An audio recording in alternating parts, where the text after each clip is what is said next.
Welcome back to News Geelong. The subject of climate change continues to be healthily debated around our community. Some say Mother Nature, others say man. A soon-to-be-held community forum on the ever-changing subject will continue our knowledge update, as Meryl Friend reports. How can you help climate change? That's the question being asked at a free forum here at the National Wool Museum on Sunday, May the 12th from 2 p.m. for the community to talk about what they can do to help climate change, to have that discussion and then to have some action. To find out more, you can go to the Geelong Australia website. We think it's really important for it to be really facilitating and supporting that community discussion around how we can seize those opportunities to move towards a 100% renewable energy future. So really ensuring that there is that really positive and constructive dialogue amongst the community to ensure that our leaders have that support to, as I said, seize that renewable energy future. And I think, you know, the youth are really storming the way with this, aren't they? Because you're the ones that have got the future ahead of you and want to make sure that it's still there when you're ready, and your children. Absolutely. We have we have hundreds of supporters across Geelong and a membership of over 85,000 people across 85,000 young people across Australia. Working to come together to kind of build a generation-wide movement to solve the climate crisis. And Anthony, this weekend on Sunday, Mother's Day, you've got the forum here. It's free for everybody to come along. What's the main objective? The objective of the Vicar Forum is to try and help communities to see what they can do. This is about action. I mean, anything that we're trying to do for the future is create a better future, and this is about getting people to come together, and we're finding out from Zach around the youth, what the youth are doing in Australia, and also from my perspective around what we're doing in Barwon Heads with the Sustainability Group, which is a community organisation. But that's the essence, to get some action going around creating a better future around climate and food, fresh air, clean water, everything. So tell us a little bit about the Barwon Heads Sustainability Group. Yes, well, we're a community organisation. We have over 150 members at the moment. We're a part of the Barwon Heads Community Arts Garden, and we've just recently developed a draft community plan for a sustainable Barwon Heads, and that document we're continually upgrading as we get more resources or people that are interested to do things around the town, and we've consulted widely and broken up the sorts of ideas and projects into 5 areas, and there's community resilience and strength, food, transport, environments and resource efficiency. And across there we've just got so many different projects going, and we've prioritised them again based on what we can achieve with the current resources and the passion of the group, really. So if people are interested in coming along, it's a free forum. How could they find out more about it? Yeah, I think go to the City of Greater Geelong website would be a great way to find out about it. Yeah. Okay. All right. Well, we hope you get lots of people to come along, and all the best for the future. Thank you very much. From the rooftop of the National Wool Museum, Meryl Friend, News Geelong. Thank you, Meryl. The road to be built that will link the end of the Geelong Ring Road to the Surf Coast Highway will be named after a revered local Indigenous man. The road during development was known as Stage 4C of the Ring Road project and will see work start this year on the $90 million link. Ian Nichols reports. We're out close to the Ring Road, which circles around to Anglesey, of course, as we all know if you live in this region. And all you can see behind me at the moment are cows, contented cows I might add. But soon, in the next couple of years, we'll see a new $90 million boulevard constructed by the state government and Vic Roads, and it'll be known as William Barnett Way, or William Barnett Boulevard, to be absolutely correct. Andrew Kados, the member for South Barwon, is going to explain why, but we understand way back in 1836, when the Indigenous people roamed this country, the traditional owners, King Billy he was better known as, and so today we're honouring William Barnett with the naming of this new link between the Surf Coast Highway and the Link Road. So let's see more of what's happening here today with Andrew Kados and the people from Vic Roads.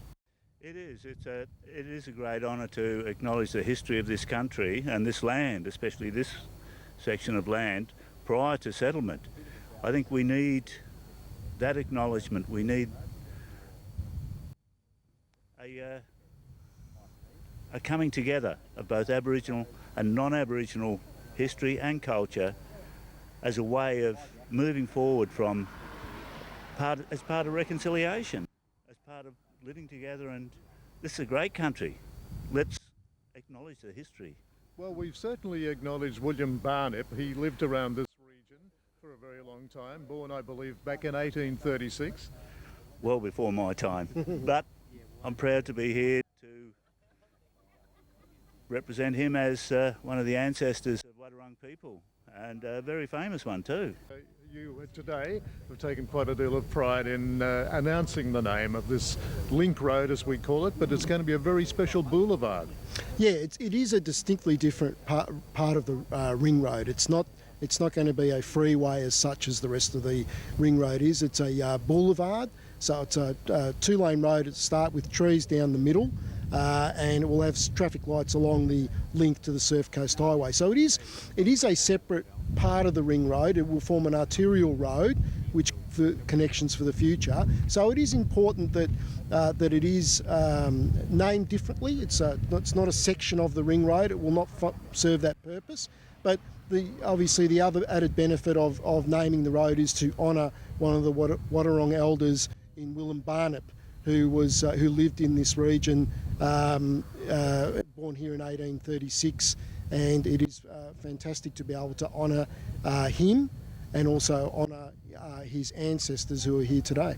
His descendants who are here today. I'm not that old. Well, Brian, yes. Has there been other occasions where in recent times we've been able to honour some of the elders from the past in a similar way? No, and that's what makes this special.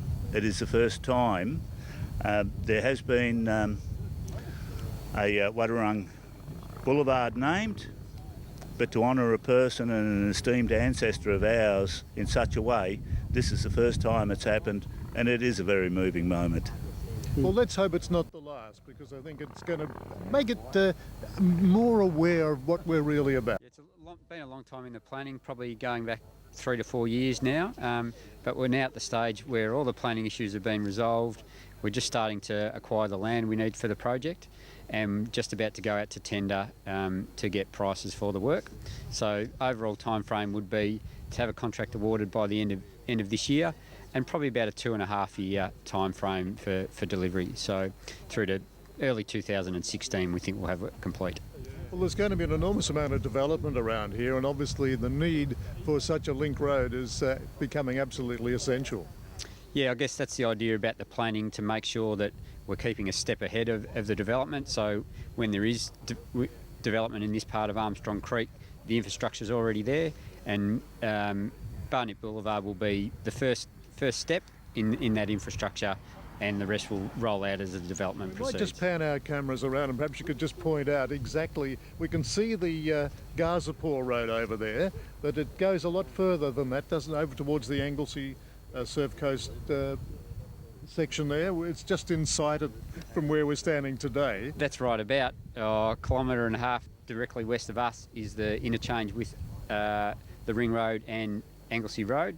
So we come, that's elevated, we stay up over the railway line, back for an intersection with Anglesey Road, and then generally follows the contours through the creek line. There's a house over to our east, just misses that to the south, and then keeps heading basically due east across to Surf Coast Highway. Now, as I understand it, that water catchment down there is like a tributary, if you like, of the Armstrong Creek.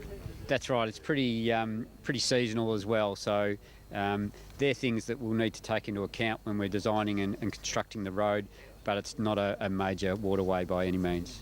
Standing on the site of what will be William Barnett Boulevard in years to come, this is Ian Nichols for News Geelong. Thank you, Ian.